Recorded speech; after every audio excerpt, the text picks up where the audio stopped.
selamat malam sahabat Rumah Berkat dimanapun Anda berada pada malam hari ini. Kembali lagi kami dari Rumah Berkat akan sama-sama kita mendengarkan seminar kesehatan sebulan sekali.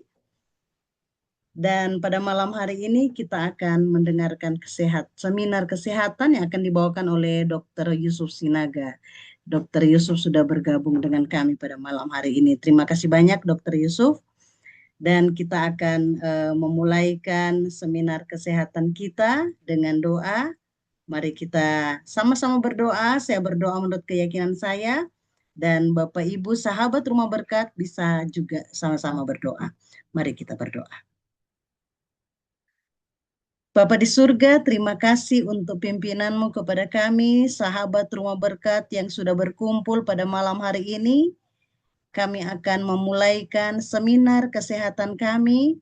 Kiranya Engkau berkati Dr. Yusuf yang akan menyampaikan dan benar-benar bisa menjadi berkat buat kami semua sahabat Rumah Berkat dimanapun kami berada. Pimpinlah bahkan berkati juga alat-alat yang kami gunakan sehingga semua bisa berjalan dengan lancar. Terima kasih Tuhan, dengarlah doa kami berdoa dalam nama Tuhan Yesus, amin.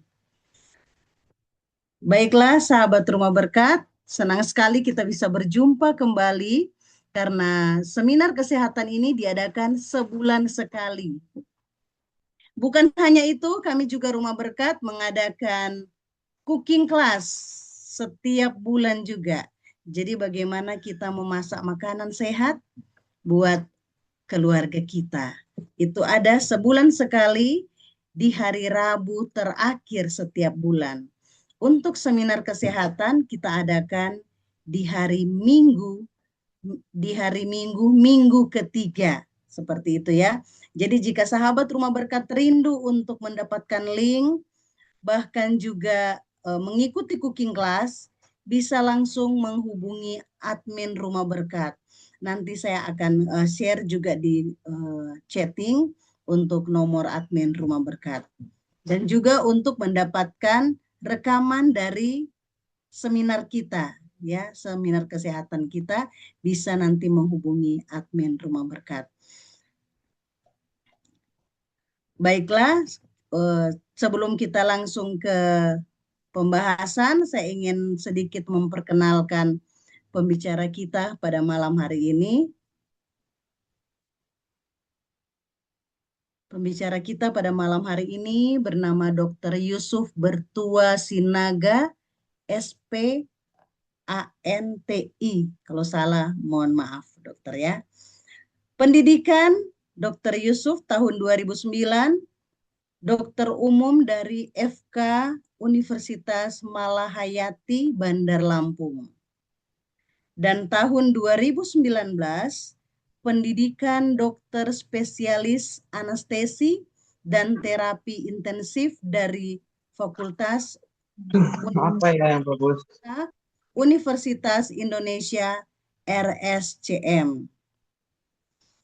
Pengalaman pekerjaan yang pertama, Dr. Yusuf melayani di Rumah Sakit Medirosa Cikarang, dan yang kedua Rumah Sakit Amanda Cikarang, dan yang ketiga Klinik Bedah Estetik GNW. Dr. Yusuf memiliki seorang istri yang bernama Dr. Elsie Stefani Borusitorus, SPKFR. Dan memiliki dua buah hati. Yang pertama Jaden E. Sinaga, kelas 5 SD. Dan yang kedua adalah Yemimah A. Sinaga, kelas 4 SD. Mungkin itu singkat perkenalan, dan jika kita rindu tahu lebih banyak, nanti kita langsung akan mendengarkan pembahasan dan kita langsung berkenalan dengan Dr. Yusuf. Oke, waktu yang sangat indah kami serahkan kepada Dr. Yusuf Sinaga. Baik, terima kasih Ibu Kristi atas introduksinya. Selamat malam bagi Bapak Ibu, saudara-saudara, rekan sahabat dari Rumah Berkat ya disebutnya ya, sahabat ya. Betul. Baik. Pada malam hari ini kita kan sama-sama belajar tentang apa ya namanya ya? Mungkin kalau penyakitnya kita sudah sering dengar, tapi kira-kira apa yang bisa kita lakukan untuk menghindari penyakit ini? Mungkin ini nanti mungkin masih ada hal yang baru yang bisa kita pelajari bersama-sama ya. Jadi, kalau sekilas tentang ini saya juga, kemarin saya waktu dihubungi sebenarnya saya diminta untuk membawakan, karena biasanya mungkin Rumah Berkat, dokter yang berbicara itu membawakan topik sesuai dengan bidangnya ya. Kebetulan memang karena bidang saya adalah anestesi, mungkin bagi Bapak Ibu yang belum tahu, ya bidang anestesiologi itu ada dokter bius ya. Dokter bius bekerja di kamar operasi. Jadi memang kemarin saya bilang, wah, saya bawakan tentang apa kalau kamar operasi? Apa ada Bapak Ibu yang pengen tahu tentang bagaimana proses pembiusan? Tapi akhirnya saya memilih untuk membawakan topik ini, oke? Saya izin share screen dulu. Jadi topiknya apakah terlihat di layar? Terlihat, dokter. Oke, terima kasih. Judul seminar kita pada malam ini saya beri judul Otot Kuat, Gula Darah Akurat. Nah, kalau berhubungan dengan gula darah, kira-kira Bapak Ibu bisa nebak nggak? Kira-kira biasanya penyakit apa nih yang berhubungan dengan gula darah, atau disebut apa biasanya penyakit yang berhubungan dengan gula darah kita? Ada mungkin yang bisa menebak? Diabetes kali, dokter. Oh iya, ya langsung tahu ya. Jadi emang ini kenapa langsung tahu? Berarti karena sering dengar ya penyakit tentang diabetes ini ya, gula darah. Mungkin bahkan mungkin ada yang menderita juga mengalami atau keluarganya. Jadi ini penyakit yang memang nggak jarang lah, maksudnya sering kita lihat di sekitar kita.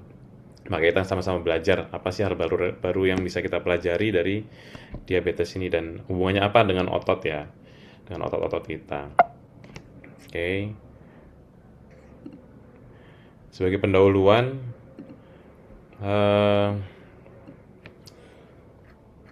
penyakit diabetes mellitus ini atau sering kalau di bahasa Indonesia disebutnya sebagai kencing manis ya. Ini penyakit ini memang cukup dahsyat ya peningkatannya ya. Jadi secara global itu maksudnya seluruh dunia, ada terjadi peningkatan. Kalau data dari tahun 1990 itu penderitanya sekitar 200 juta, ini data dari WHO, dan data yang terakhir tahun 2025 kemarin itu dikatakan secara global itu menjadi 589 juta orang pengidapnya. Kalau dibilang pengidap ini berarti artinya yang terdata ya. Ini nggak berarti benar-benar menggambarkan seluruh orang yang benar-benar sakit menderita penyakit ini, karena nggak semua orang tentu saja terdata ya, dan nggak semua negara juga memiliki data yang baik tentang penyakit yang diidap oleh warga negaranya. Nah, dan itu hanya yang terdata ini saja dari tahun 1990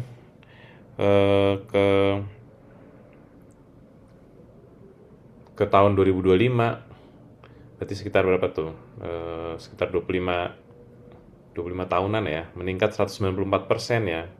Dan menurut IDF atau International Diabetes Federation, ini data tadi yang diambil di atas ini yang tahun 2025 itu dari Diabetes Atlas, itu menyebutkan bahwa sekitar 11,1 orang dewasa yang hidup di dunia ini tuh sekarang menderita ya hidup dengan diabetes, dan kebanyakan berada di usia 20 sampai 79 tahun, atau itu bisa dibilang juga seperti sekitar 1 dari 9 orang dewasa itu di dunia ini sekarang tuh mengidap diabetes. Makanya tadi mungkin saya bilang tidak aneh ya kalau mendengar orang sakit diabetes. Sekarang bayangin aja, kalau ada 10 orang berkumpul, satu dari antaranya 9 orang malah, bukan 10 nih ya, satu di antaranya itu menderita sakit gula, kencing manis, sakit diabetes ya. Bayangkan itu ya Bapak Ibu ya.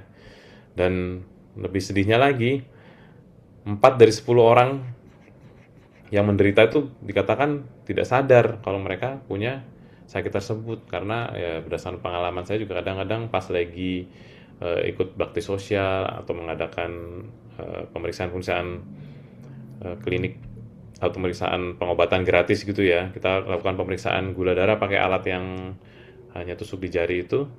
Nah, itu banyak juga orang yang kaget pas mereka lihat, oh kok gula saya tinggi. Pasti semua kan bilang, ah selama ini normal saja. Pasti ditanya, pernah periksa nggak sebelumnya?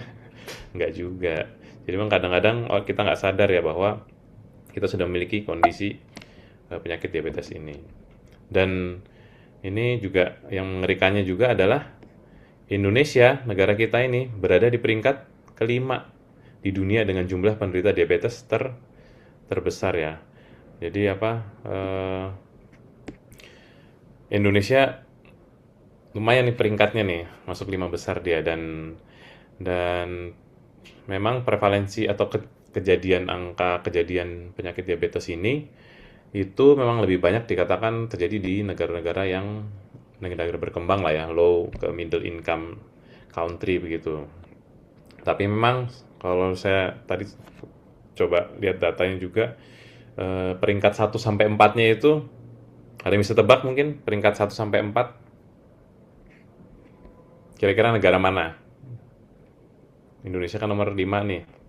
Kalau 1 sampai 4 ada yang mau menebak kira-kira negara mana saja? Bapak Ibu? Oke, jadi peringkat 1 sampai 4 itu tuh negara-negara yang ada di situ adalah dikatakan secara data adalah Republik Cina ya, Tiongkok itu di peringkat pertama, kemudian negara India, kemudian Amerika Serikat, dan di peringkat keempatnya dikatakan Pakistan. Jadi emang ini tadinya ya negara-negara yang low to middle income ya, mungkin kalau sekarang seperti Cina itu memang sudah mulai lebih maju lah ya, udah mengarah ke negara maju. Tapi mereka dulunya karena mungkin pas perkembangan mereka meningkat itu dan meningkat pendapatan, kemudian ada serangan dari industri makanan yang datang juga menyebabkan ini tadi, disertai dengan gaya hidup yang kurang baik. Nah, di Indonesia itu berdasarkan usia dikatakan lebih dari 65 tahun atau orang-orang di usia lansia itu megang porsi diabetes yang penyakit diabetes terbesar di Indonesia, sekitar 20% ya. Kemudian yang peringkat 2-nya itu di rentang usia 55 sampai 64 tahun.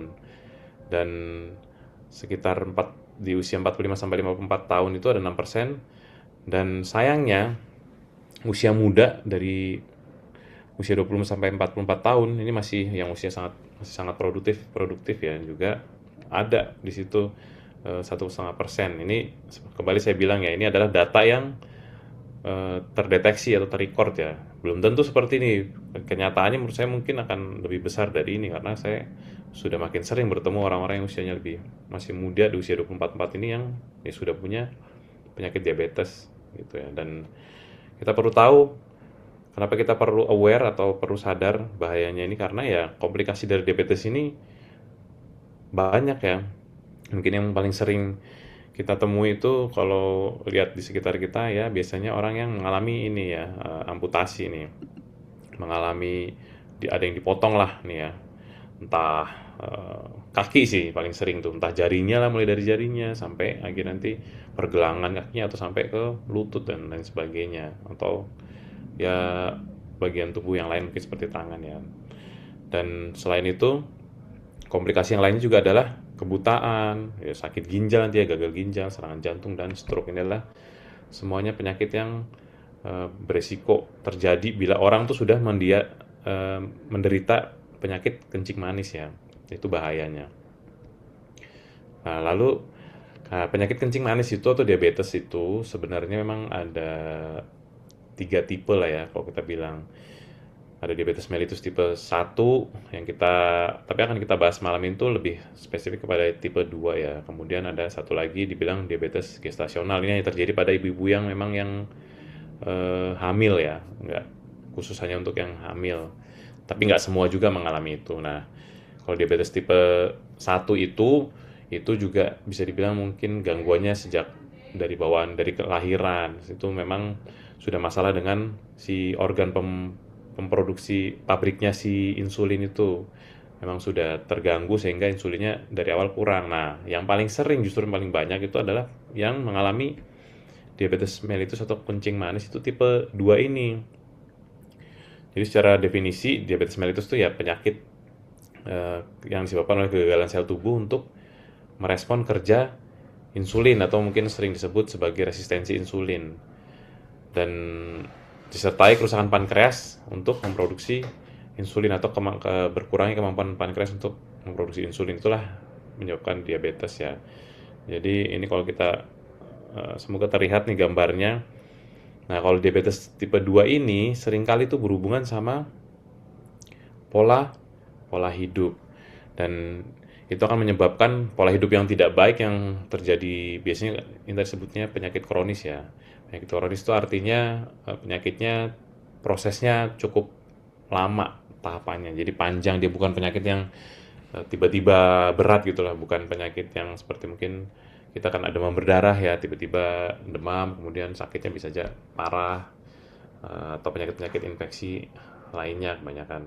Tapi kalau ini biasanya bertahap, tapi waktunya lama, bisa bertahun-tahun ya, bisa juga sih lebih cepat. Tadi seperti kita lihat di grup-grup penderitanya itu tadi, ada yang masih muda udah menderita ya, ada yang baru di usia lansia baru menderita penyakit ini. Nah, tapi intinya biasanya itu karena pola hidup, terutama makanan yang konsumsi makanan dan minuman yang mengandung tinggi kalori, tinggi gula, yaitu menyebabkan si organ ini, kita lihat nih pankreasnya nangis, dia capek kerja keras terus sampai akhirnya, dan nanti akhirnya tubuh tuh, sel-sel di tubuh mengalami tidak sensitif lagi lah, tidak bisa dia mengambil si gula-gula yang beredar ini yang di darah, nggak bisa diambil ke dalam, tidak bisa diambil ke dalam sel, sehingga akhirnya ya gula-gula ini menumpuk lah. Ini kalau kita lihat pembuluh darah kita akan banyak di pembuluh darah.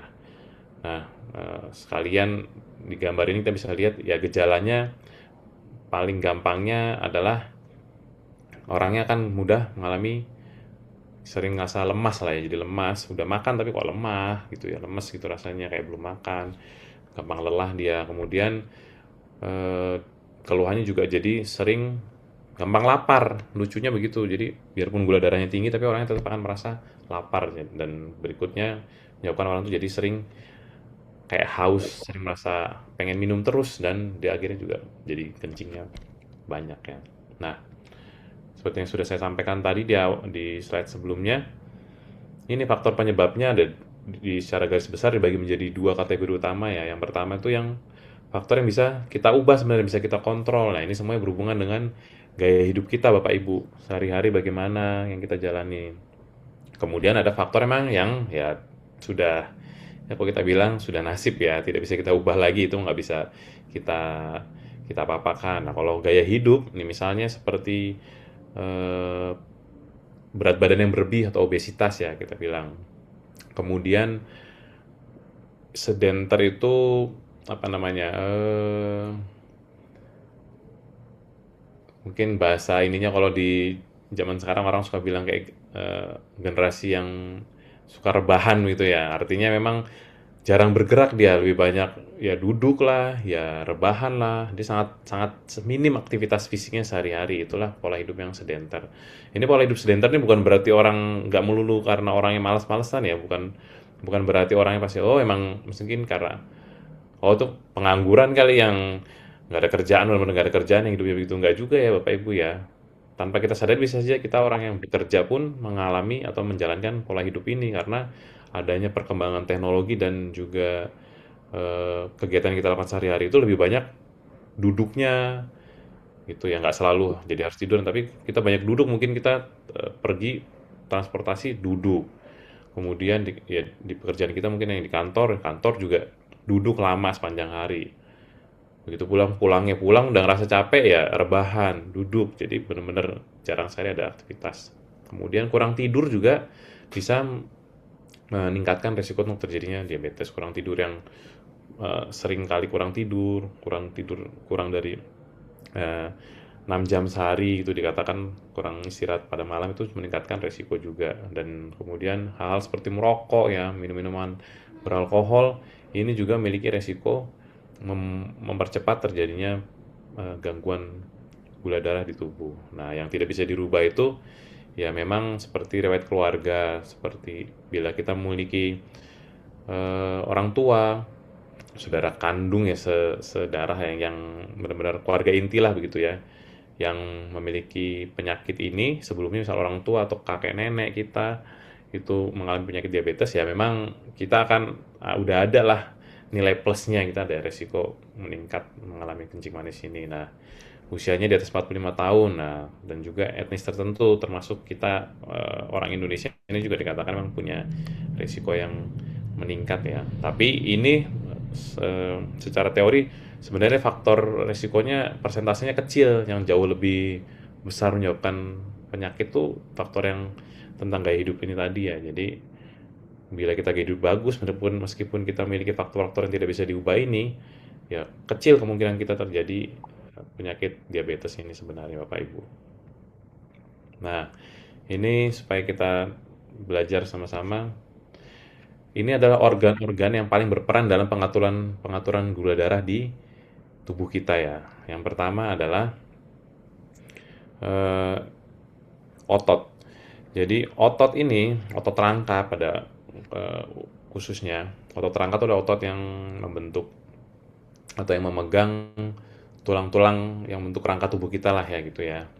Ini semua dari tangan, rangka tubuh, tulang belakang kita, kaki, itu adalah otot-otot yang di situ, itu yang menyimpan utama dari gula. Jadi gula yang udah kita makan tadi, atau minum, itu pengguna utamanya, itu konsumen utamanya yang paling banyak konsumsi itu adalah otot sebenarnya ya. Lalu kemudian organ berikutnya adalah liver atau hati ini.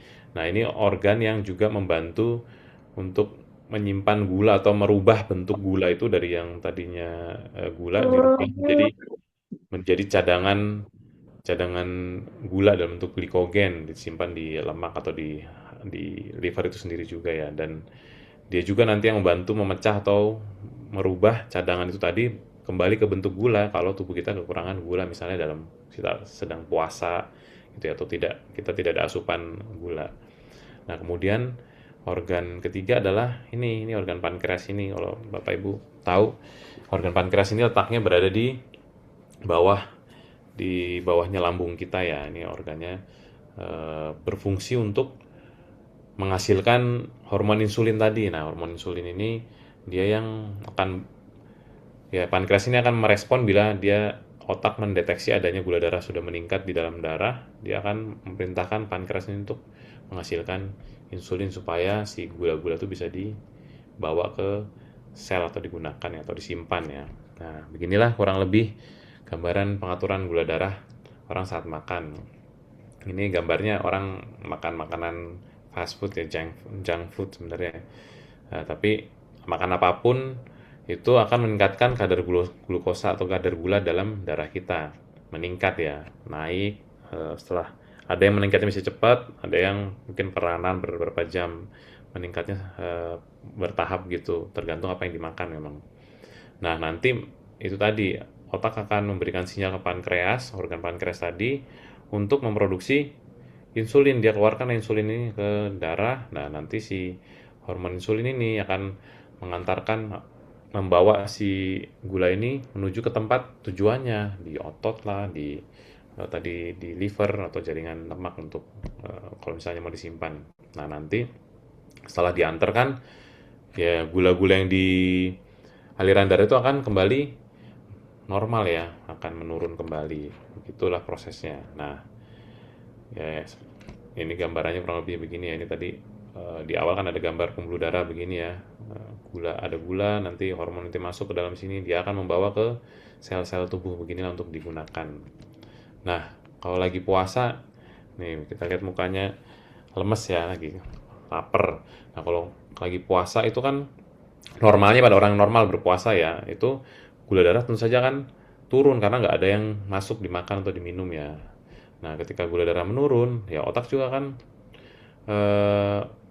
memberikan perintah kepada organ pankreas ini supaya dia mengurangi si jumlah insulin yang beredar ini. Jangan lagi keluarin insulin supaya gula-gula darah yang ada di itu jangan semuanya dibawa lagi banyak, justru dia perintahkan untuk menghasilkan glukagon yang nanti ini tujuannya untuk memecah yang saya bilang tadi, tabungan yang awalnya kalau sudah berlebih dia akan simpan dalam bentuk glikogen. Nah, si hormon glukagon ini fungsinya untuk merubah lagi tuh glikogen kembali menjadi gula.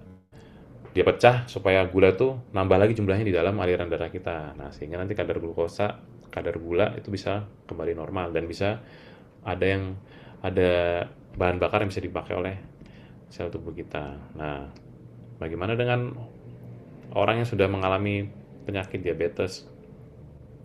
Nah, ini udah jadi ada perubahan, ada berbeda. Orang yang mengalami penyakit gula itu ketika dia makan, kadar gula darahnya akan meningkat, biasanya jauh lagi lebih tinggi. Dia lagi nggak makan saja, di antara jam makannya kadar gula darahnya itu biasanya juga tetap bisa bisa tinggi ya, di atas gula darah normal. Gula darah normal tuh biasanya batasnya di 125 mg per desiliter kalau kita lihat di pemeriksaan lab ya. Nah, kalau orang-orang yang diabetes ini biasanya udah di atas 200 di angkanya. Nah, tapi karena ini sudah terjadi lama, si organ pankreas tadi tuh sudah mengalami gangguan, sehingga ya dia memang satu, biasanya udah nggak bisa produksi insulin sebanyak yang dibutuhkan untuk mengangkut si gula-gula yang ada di dalam aliran darah ini. Dan kemudian yang disebut resistensi insulin tadi tuh, ya itu tadi, sel-sel yang ada di tubuh kita ini juga jadi seperti tidak peka lagi, seperti tidak mengenali lagi kehadiran atau si kehadiran dari insulin ini untuk yang membawa gula. Mereka jadi nggak terima tuh si gula dari aliran darah untuk masuk ke dalam sel. Akhirnya ya tetap beredar di aliran darah itu karena tidak direspon, sehingga ya kadar gula di dalam darah tetap tinggi, tetap meningkat. Kurang lebih begitu ya hubungannya. Nah, terus lalu kan tadi judulnya kita kan berhubungan otot sama otot juga ya. Lalu apa hubungannya sama otot? Atau kita bilang untuk meningkatkan otot kan kita butuh latihan ya, exercise. Apa hubungannya exercise dan diabetes? Pada prinsipnya ada 4 jenis exercise. Kalau di Indonesia mungkin kita bilangnya menyebutnya lebih sering sebagai olahraga ya. Olahraga ya, ada 4 jenis olahraga yang utama. Yang pertama ini aerobik ya, aerobik. Olahraga aerobik atau aerobic exercise, kemudian flexibility exercise, kemudian ada juga strength exercise atau training ya. Atau yang satu lagi adalah balance exercise. Ini mungkin Bapak Ibu juga sudah bisa membedakan kali ya. Kalau aerobic exercise itu biasanya dia fungsinya lebih kepada untuk melatih otot, untuk melatih fungsi organ jantung dan paru, fokus utamanya dari situ. Contoh-contoh latihannya, olahraganya itu biasanya ya lari, ya jalan, bersepeda, berenang, olahraga-olahraga yang akhirnya akan meningkatkan detak jantung kita dan meningkatkan pernapasan kita jadi lebih cepat. Kalau flexibility ini berhubungan dengan fungsinya untuk fleksibilitas lah ya, kelenturan dari terutama otot-otot dan sendi-sendi kita. Jadi ini ya sebenarnya kayak stretching begitu, kita melakukan stretching, kemudian ya olahraga sekarang nih kalau seperti kayak yoga, pilates itu ada banyak unsur dari melatih fleksibilitas ini juga. Kemudian kalau balance ini ya ini melatih keseimbangan ya, untuk melatih keseimbangan tubuh kita. Ini juga ya ada juga di yoga dan mungkin pilates dan ya seperti tai chi gitu juga ada untuk melatih balance ini ya, atau seperti berdiri satu kaki, kemudian berdiri di atas balance apa namanya ini saya lupa ya, benda seperti ini untuk melatih menyeimbangkan diri kita. Dan yang terakhir yang juga ini kita bahas malam ini adalah tentang strength training ya. Ya ini khususnya untuk semua olahraga yang berhubungan dengan penguatan otot, yang mungkin beberapa tahun terakhir ini juga ngetren ya, orang jadi suka ke tempat gym ya, gym. Atau bahkan olahraga yang sekarang sepertinya lagi booming banget di dunia sosial media khususnya, yang menjadi seperti simbol kemapanan juga. Mungkin kalau Bapak Ibu pernah lihat itu yang Hyrox. Nah, seperti itu juga banyak menggunakan kekuatan otot. Nah, tapi yang kita akan bahas karena lebih banyak yang akan lebih banyak berhubungan dengan eh, penyakit diabetes ini atau bisa memperbaiki kadar gula darah kita tuh terutama ya dua olahraga ini ya, yaitu yang aerobik kemudian yang menggunakan kekuatan strength training tadi ya. Yang dua jenis tadi lagi yang lainnya sebenarnya sih pada umumnya setiap kita melakukan olahraga yang seperti aerobik atau strength training ini seharusnya kita juga akan secara nggak langsung juga akan melatih dua hal tadi seperti saat kita stretching kan melatih flexibility ya, kemudian juga keseimbangan. Nah, manfaatnya apa sih Bapak Ibu? Kita tuh kenapa kita harus berolahraga ya, khususnya tadi aerobik dan melatih otot ini. Jadi nggak cukup hanya salah satu aja ya, harus kita combine dua-duanya bagusnya. Aerobik dan melatih beban atau melatih dengan kekuatan ya. Dua-duanya ini dikatakan bisa meningkatkan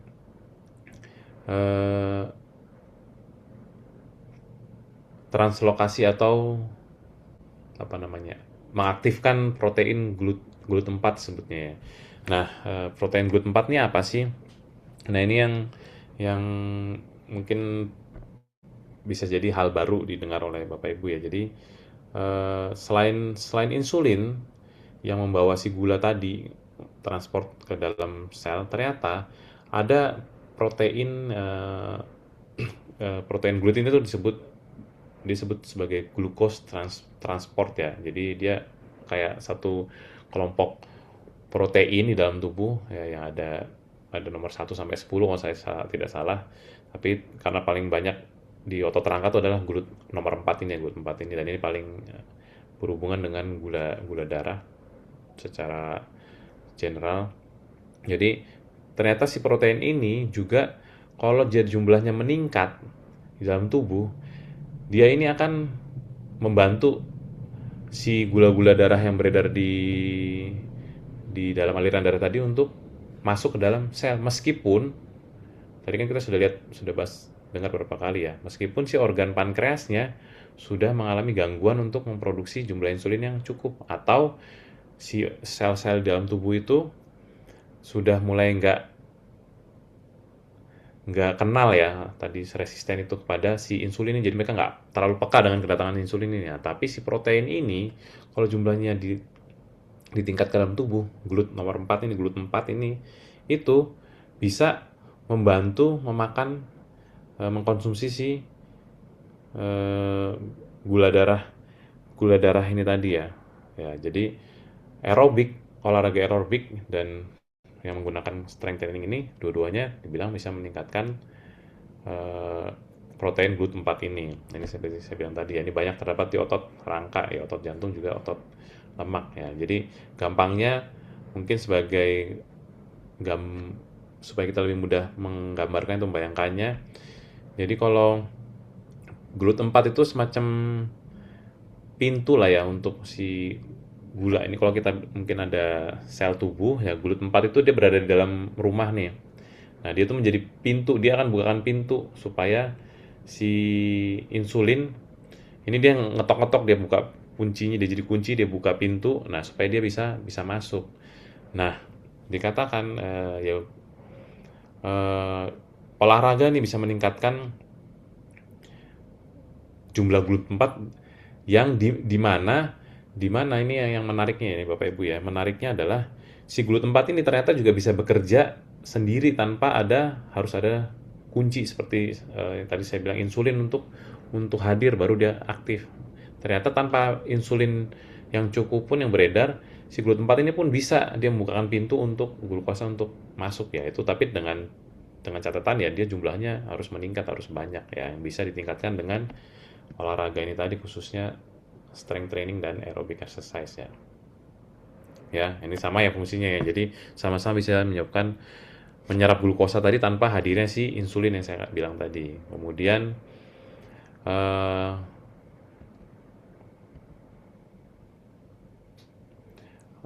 kalau strength training itu otot itu jadi seperti spons ya. Kalau Bapak Ibu tahu spons, spons apalah cuci piring atau spons-spons apapun untuk cuci mobil yang bentuknya seperti spons itu kan banyak seperti lubang-lubangnya, banyak porinya begitu ya, dan fungsinya dia sangat menyerap ya. Kalau kita kasih air nanti dia diserap dan jadi dia tersimpan di situ sampai kita peras lagi, kita keluarkan dia. Nah, otot tuh benar-benar juga fungsinya seperti itu. Semakin banyak otot kita, makin banyak jumlahnya, makin besar, jadi juga menyerap menggunakan si glukosa itu dengan banyak juga, sehingga akan meningkatkan kontrol terhadap gula darah.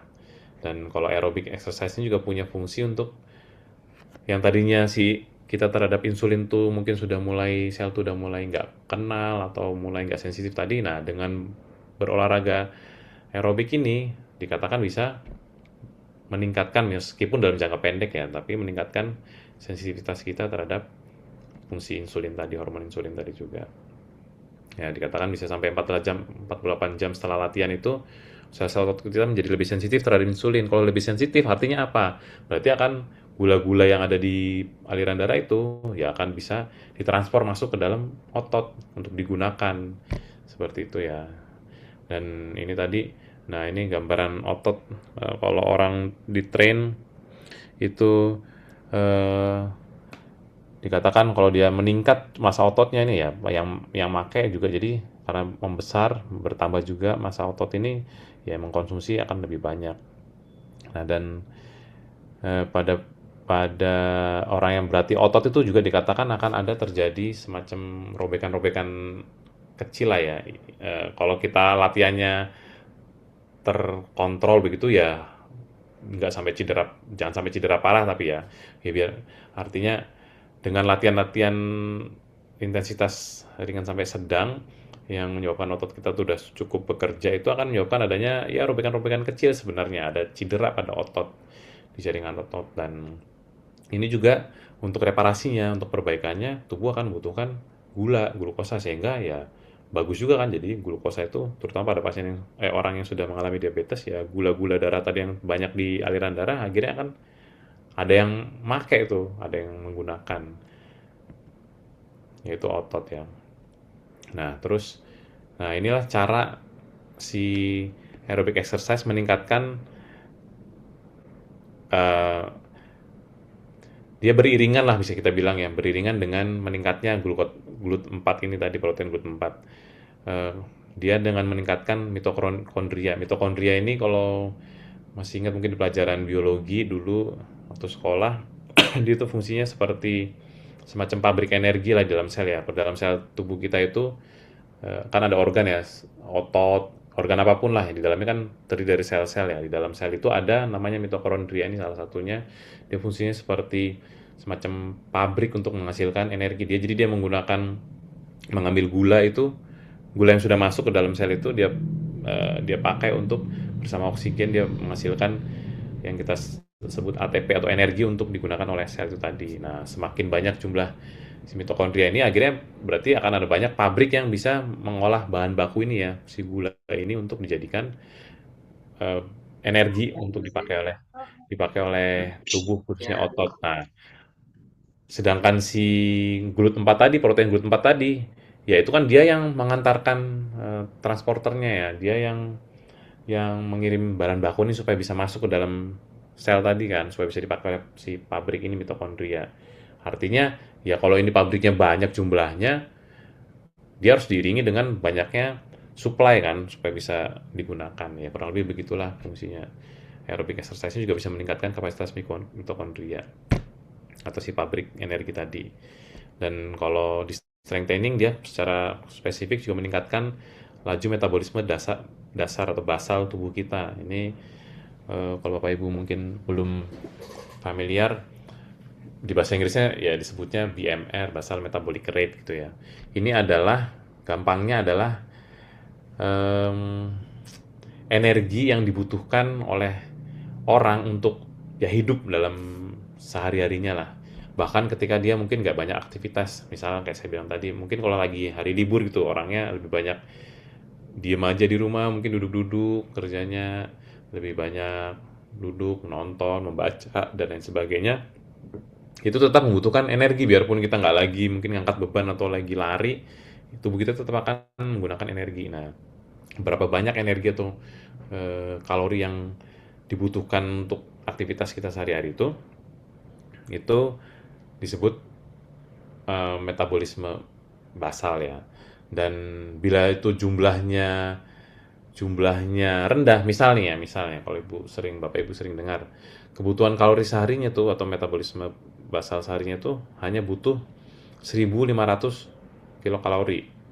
Nah, akibatnya apa kalau orang memakan atau minum jumlah kalori yang lebih besar daripada dalam sehari-hari? Misalnya dia makan dan minum sampai total kalori yang dimasukkan dalam tubuh tuh sehari adalah sampai 2.500. Berarti akan ada surplus atau kelebihan 2.500 kurang 1.500. Yang dipakai kan hanya 1.500 ya Bapak Ibu ya. Berarti kelebihannya ada 1.000 kalori. Nah, yang 1.000 itu mau diapain? Ya itu tadilah, dirubahlah jadi tabungan. Dan itu kalau terjadi setiap hari, tabungannya akan semakin banyak. Itulah asal mulanya orang jadi obesitas dan ya ini tadi ya masalah diabetes ini tadi ya. Oke, kemudian yang tadi yang saya jelaskan. Ini tadi ya nih, yang tentang laju metabolisme basal ini, kelebihannya apa sih kalau kita meningkat si metabolisme? Jadi kalau tadinya kita cuma 1.500, dengan kita sering melatih otot kita bertambah, nah yang konsumsi itu meningkat, yang tadi 1.500 bisa naik sampai mungkin ke 2.000 orang dewasa, 2.000 atau mungkin udah di atas itu juga lebih, bisa sampai 2.500. Nah, kalau yang makan energinya banyak, itu pas saat kita nggak ngapa-ngapain, seperti saya bilang tadi, saat kita tidur aja, itu dia akan tetap menggunakan bahan bakar ini. Yaitu keuntungannya, sehingga gula darah itu tetap akan terjaga stabil di dalam darah. Ya, selain itu ya tentu saja akan mengurangi lemak tubuh ya, karena berganti kan dengan adanya dibakar nih cadangan energi tadi, yang lemak diganti jadi gula lalu dipakai oleh otot, meningkat massa otot kita bertambah, makin besar meningkat. Ya lama-lama ya itu terganti lah tadi yang cadangannya lemak tuh yang mungkin banyak di perut. Kalau perempuan mungkin banyak juga di daerah pinggul ya, di daerah bokong, atau di punggung. Kalau laki-laki biasanya lebih banyak di perut tuh, biasanya menambah dulu. Nah itu akan makin menipis, berkurang, digantikan oleh otot. Sama juga dengan aerobic exercise ya, mengurangi lemak tubuh karena membakar tadi. Nah kalau pada strength training ini memang dibandingkan aerobic exercise, dibilangnya kalau pada orang orang yang menderita diabetes, dikatakan lebih minimal resikonya menyebabkan hipoglikemi yang akut ya, yang langsung tiba-tiba gitu, karena memang dia itu tadi konsumsinya mungkin lebih stabil, lebih pelan-pelan, bertahap tapi konstan terus-terusan itu. Dibandingin kalau aerobic exercise itu biasanya memang makan energinya cukup cepat dia lonjakannya, karena dia langsung butuh energi instan lah, bisa dibilang begitu. Dan fungsi yang terakhir itu mencegah sarkopenia. Sarkopenia ini kalau bahasa umumnya mungkin kita bilang pengecilan otot lah kita bilang ya.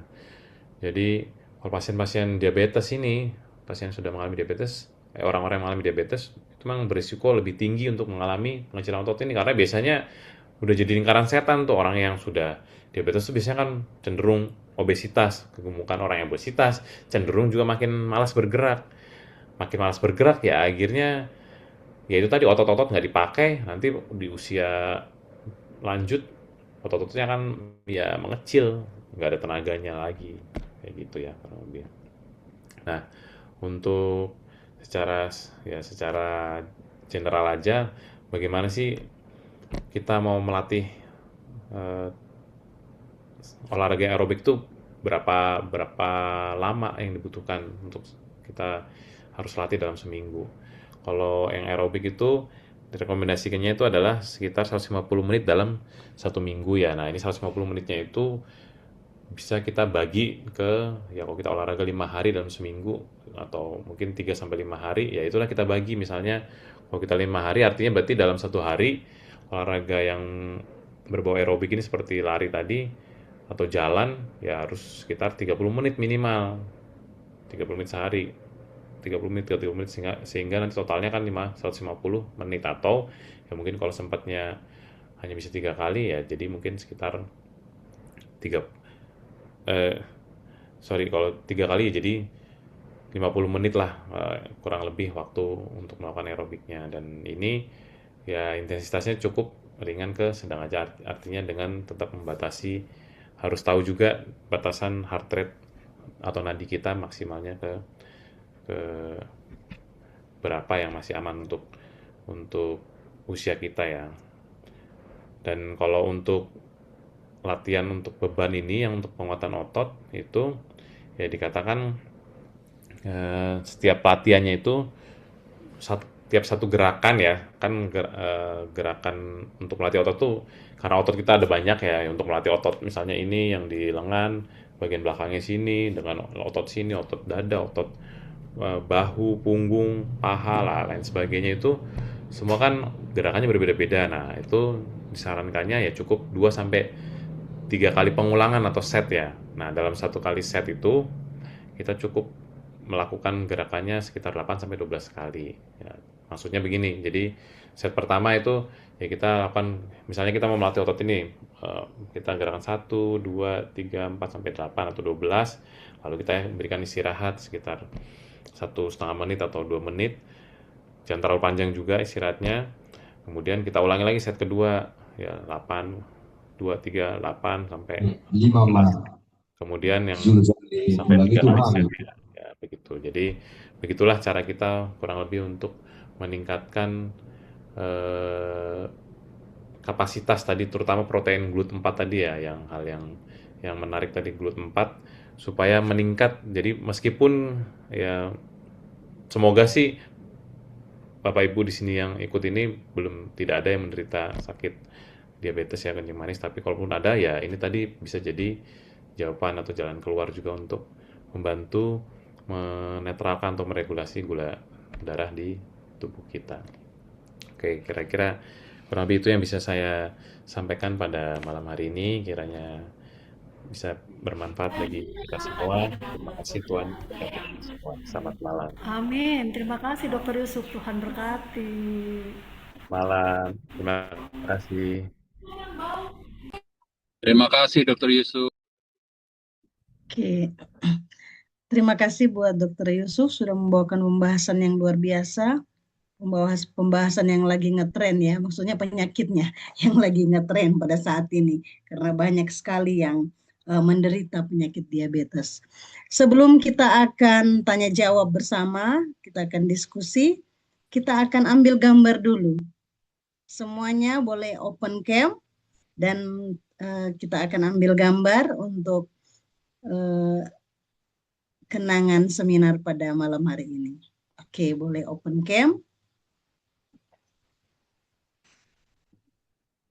Oke, terima kasih. Masih ada waktu. Kita open cam dan saya akan ambil gambar. Ada 2 slide di sini ya. Ada 2 slide. Oke. Masih boleh open cam yang lain. Yang kameranya miring-miring boleh diluruskan dulu.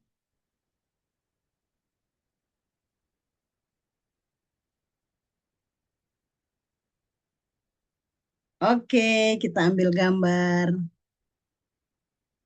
Yang pertama, senyum semuanya. 1, 2, 3. Oke, slide yang kedua. 1, 2, 3. Sebentar. Ada bermasalah sedikit. Oke, yang masih belum di slide kedua. Oke, 1, 2.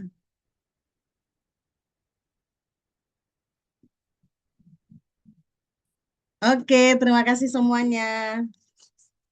Kita sudah ambil gambar. Selanjutnya bagi sahabat Rumah Berkat yang rindu bertanya, mungkin ada pengalaman pribadi dengan pembahasan kita pada malam hari ini, saya berikan kesempatan. tulis di kolom chat juga boleh, secara langsung juga boleh.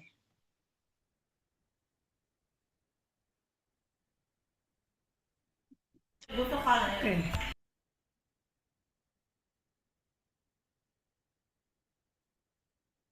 Oke, silakan yang mau bertanya. Ibu Teti Karsum sepertinya sudah. Iya. Oke, terima kasih Dr. Yusuf Sinaga sudah memberikan pelajaran. Mau nanya dulu ini apa Dr. Yusuf putranya Pendeta Sinaga, Adik Nancy? Iya, betul Oke. sekali. Iya, udah terima kasih Dr. Yusuf. Jadi mau nanya nih, Ranta sudah umur 71. Kalau untuk aerobik itu kira-kira bagus apa tidak? Terima kasih. Wah, ini langsung dijawab ya. Oke, silakan dokter, langsung. Wah, luar biasa ya. Tante Karsum 71 ya, puji Tuhan. Eh, Kalau ditanya apakah boleh usia yang sudah lansia kita sebut lah ya, masih berolahraga aerobik, ya jawabannya boleh, Tante. Jadi tetap direkomendasikan untuk berolahraga aerobik, bahkan bukan cuma aerobik, tetap harus disertai juga dengan latihan kekuatan otot tadi ya. Cuman memang ada tentu saja cumannya ya. Ini bukan cuma berlaku untuk yang usia lansia. Bagi kita yang memang sudah mempunyai apalah ya, kondisi medis tertentu lah, penyakit lah saya bilangnya gampangnya ya.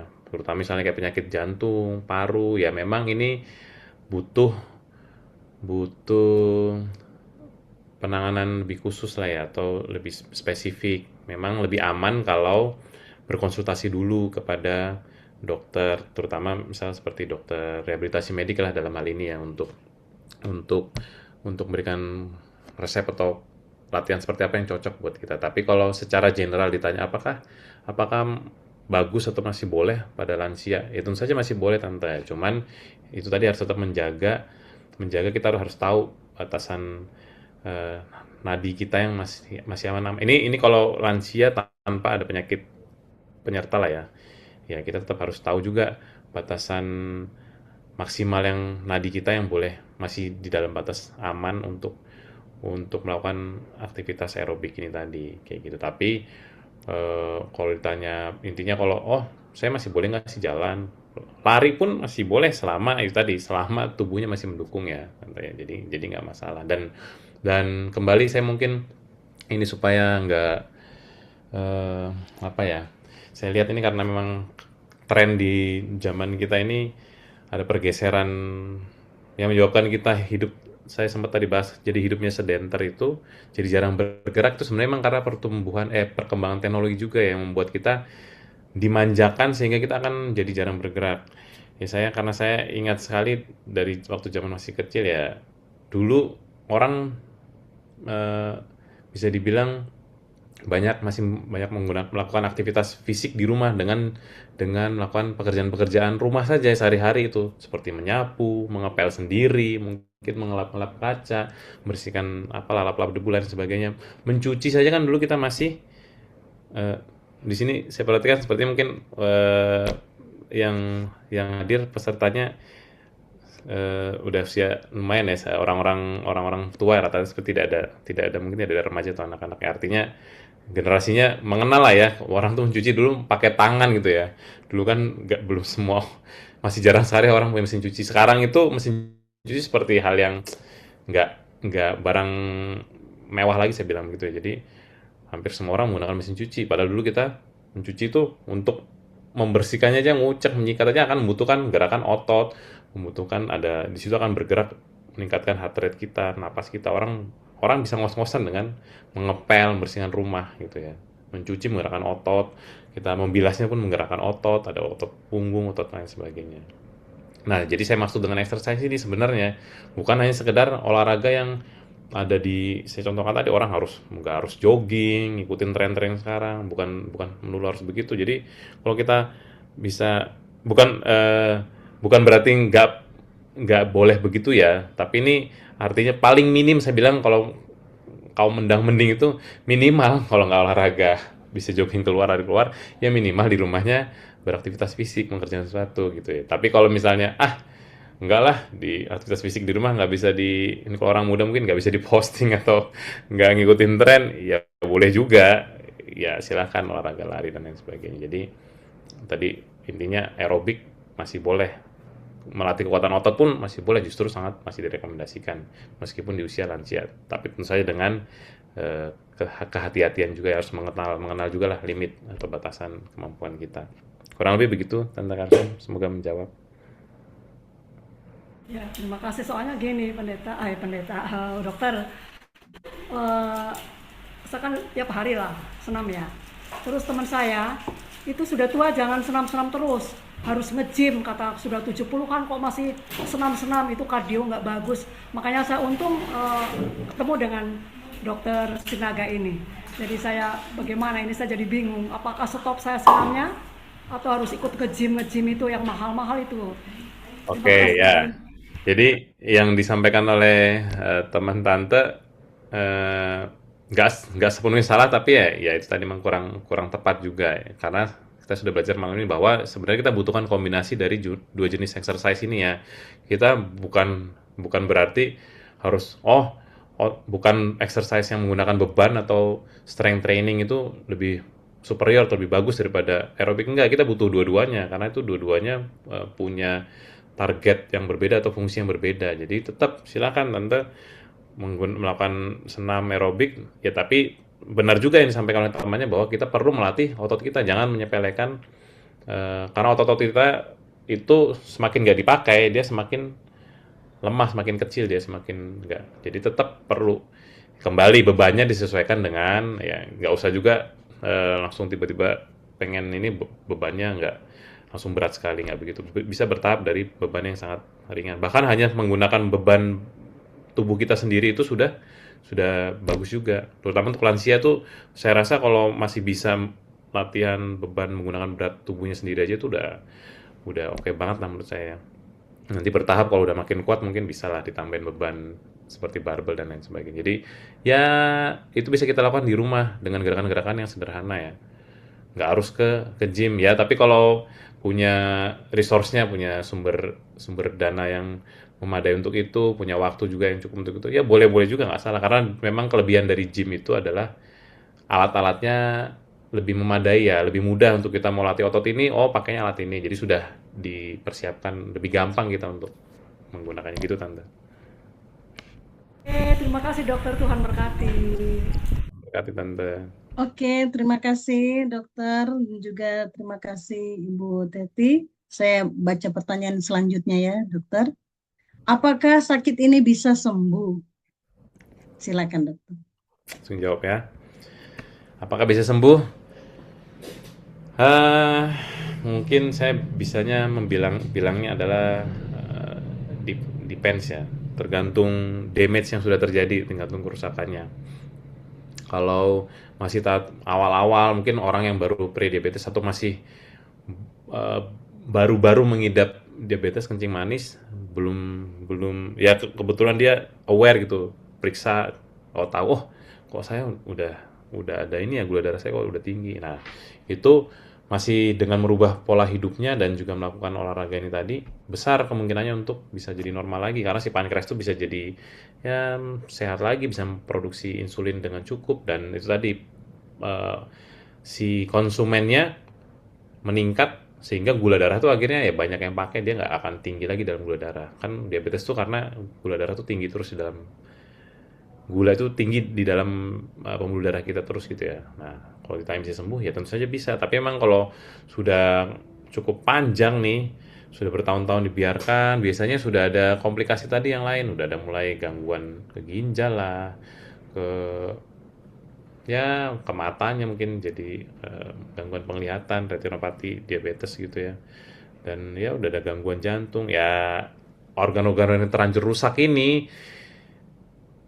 Dan biasanya juga pankreasnya juga udah lebih buruk lagi lah. Itu biasanya udah sulit recover deh. Kemungkinan nggak bisa balik ke semula. Meskipun tetap bukan sia-sia juga kalau ditingkatkan si konsumen gula ini tadi. Bisa minimal nggak memperparah dia lebih Tapi kalau balik lagi benar-benar sembuh seperti semula, mungkin kalau tahapannya udah di situ sih kemungkinan besar tidak bisa ya, kalau sudah terlanjur ada kerusakan yang nggak bisa balik lagi. Tapi kalau masih awal-awal ya sangat bisa kok sembuh ya. Oke, terima kasih dokter. Itu jawabannya Ibu Ida ya. Semoga bisa diterima. Saya baca pertanyaan selanjutnya. Kenapa pasien diabetes bisa tiba-tiba kolaps karena gula darah turun, padahal sudah makan? Silakan dokter. Oke ya, ini bisa bisa penyebabnya paling sering sih sebenarnya biasanya karena obatnya ya, obat yang digunakan. Karena kan eh, orang yang kalau yang sudah menderita kencing manis ya biasanya kan berobat. Nah, berobatnya itu kan dapat obat rutin tuh. Nah, eh, ini bisa terjadi kalau nggak terjadi ketidakseimbangan lah intinya dengan obat itu kan tujuannya membantu obat diabetes itu tujuannya membantu menurunkan kadar gula dalam darah atau ya ada beberapa macam obatnya yang fungsinya berbeda-beda tapi secara secara tujuan akhirnya sama untuk membuat kadar gula darah itu tidak terlalu tinggi ya di tubuh kita. Nah, karena dia menjaga supaya gula darah ini bisa dibilang nggak tinggi dalam gula darah. Nah, kalau orangnya kebetulan nggak ada konsumsi makan atau minuman yang masuk atau pengurangan gula darah itu lebih lebih tinggi dibandingin yang masuk, ya akhirnya terjadi hipoglikemi, akhirnya gula darah itu juga terlalu rendah ya, nggak bagus juga, berbahaya untuk gula darah itu juga terlalu rendah, karena kan kita tahu bahwa sumber sumber energi utama itu yang tadi saya bilang pabrikan energi itu si mitokondria membutuhkan glukosa atau gula ini untuk menghasilkan energi ya. Jadi kalau nggak ada bahan bakunya si pabrik nggak bisa produksi energi. Dan itu semua pabrik di seluruh tubuh kita ya, maksud saya ya. Bukan cuma otot ya, semua otak, jantung itu semua kan mengalami gangguan produksi energi. Artinya kalau nggak ada energi yang muncul, sel-sel itu nggak bisa bekerja. Ya akhirnya organ itu jadi nggak bisa bekerja. Jantung akan terganggu untuk berdetak, otak juga akan terganggu untuk sebagai fungsinya sebagai komputernya, ya kurang lebih begitu. Sehingga orang bisa kehilangan kesadaran tadi karena otaknya itu kekurangan energi untuk bekerja tadi ya gitu. Atau ya penyebab lainnya memang bisa juga karena jadi tambah lagi orang yang sudah diabetes kan tadi memang sudah ada gangguan tadi yang saya bilang resistensi. Jadi gulanya ada pun karena dia nggak bisa masuk, tetap nggak bisa digunakan oleh pabrik. Jadi bahan baku tuh bisa kita lihat mungkin dia beredar di jalan-jalan, truk-truknya tuh berlalu lalang di jalan-jalan raya di dalam pembuluh darah ya, di dalam aliran darah.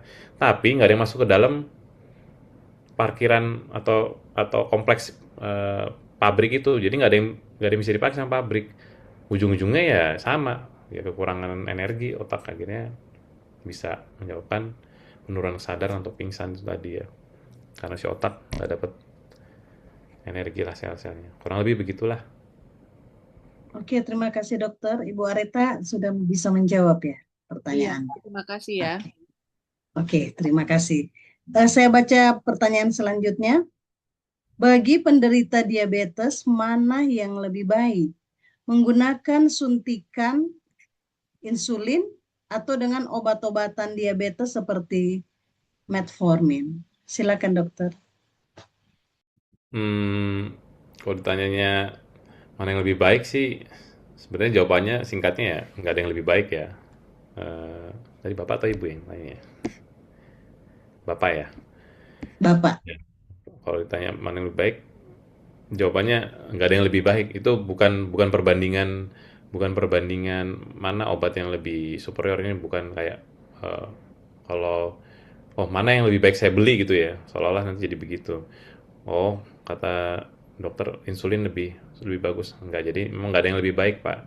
Kedua obat ini biasanya diresepkan oleh dokter penyakit dalam gitu atau yang khususnya endokrin, memang punya ya, disesuaikan dengan kondisi penyakit pasiennya. Jadi itu bukan karena insulin lebih baik, oh kok dia udah dikasih injeksi insulin. Malah kalau bisa saya bilang secara gampangnya, orang kalau sudah sampai harus diresepkan insulin itu nggak cuma minum obat oral aja seperti metformin, obat minum, itu artinya ya kondisinya justru udah jauh lebih parah biasanya, lebih jelek kondisi gula darahnya. Jadi kalau malah jangan bangga kalau udah harus suntik insulin, itu artinya justru berarti kondisinya udah lebih lebih jelek lah kita bilang. Jadi itu bukan ada yang lebih superior lah obatnya Pak, nggak ada yang lebih baik obatnya. Punya ini manfaat yang masing-masing. Oke, terima kasih dokter. Saya baca pertanyaan selanjutnya. Mungkin sudah terjawab ya, Bapak Chandra. Iya, terima kasih. Oke, terima kasih. Baik, saya baca pertanyaan selanjutnya. Apakah penderita diabetes bisa menyebabkan obesitas dan juga bagaimana menguranginya? Silakan dokter. Baik, terima kasih. Ini diabetes itu biasanya memang berteman ya, berteman akrab sama obesitas. Makanya kita sering kali, biarpun belum tentu ya, belum tentu orang yang nggak obesitas, belum tentu orang yang mungkin secara penampakan dari luar itu lean atau kelihatan langsing-langsing aja, nggak mengalami diabetes, belum tentu memang.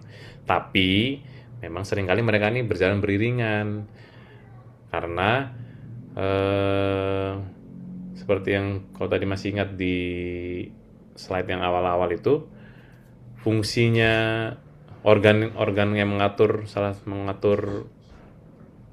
kadar gula darah dalam tubuh itu kayak liver tadi itu dia kalau si awalnya tubuh kita kan sangat hebat diciptakan Tuhan ya, sangat sangat kompleks dan eh, sangat rumit lah menurut saya, sangat rumit, tapi seperti apapun yang dibuat manusia terhadap tubuhnya, apa yang mau dimasukin itu seperti tubuh itu sebenarnya punya mekanisme pertahanan atau bagaimana untuk memproses supaya itu awalnya nggak jadi bertambah berbahaya ya gitu. Jadi ketika orang kita makan memasukkan kalori dari makanan dan minuman ya, dia jadi gula dalam darah. Nah itu kan kalau jumlahnya cukup, yang saya bilang tadi basal metabolisme rate, kita butuhnya 2000, masuk sehari-hari 2000, nggak ada tabungan kan, sama seperti gaji kita lah gitu ya. Kalau kita pakainya pengeluaran 5 juta sebulan, gajinya 5 juta, ya nggak ada tabungan kan.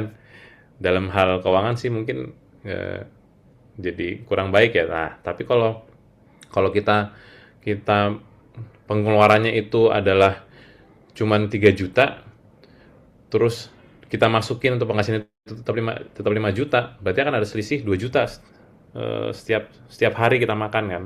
Kalau ada selisih misalnya kayak saya bilang tadi 1000 kalori setiap hari, itu selisihnya itu ditabung masalahnya sama tubuh.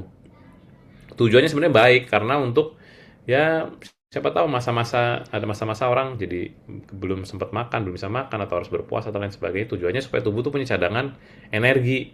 Kalau Bapak Ibu pernah dengar tentang hibernasi beruang ya, pada beruang. Nah, beruang tuh kan waktu mereka sedang menghibernasi bisa sampai sekitar 6 bulan, mereka tidak berburu, tidak cari makan.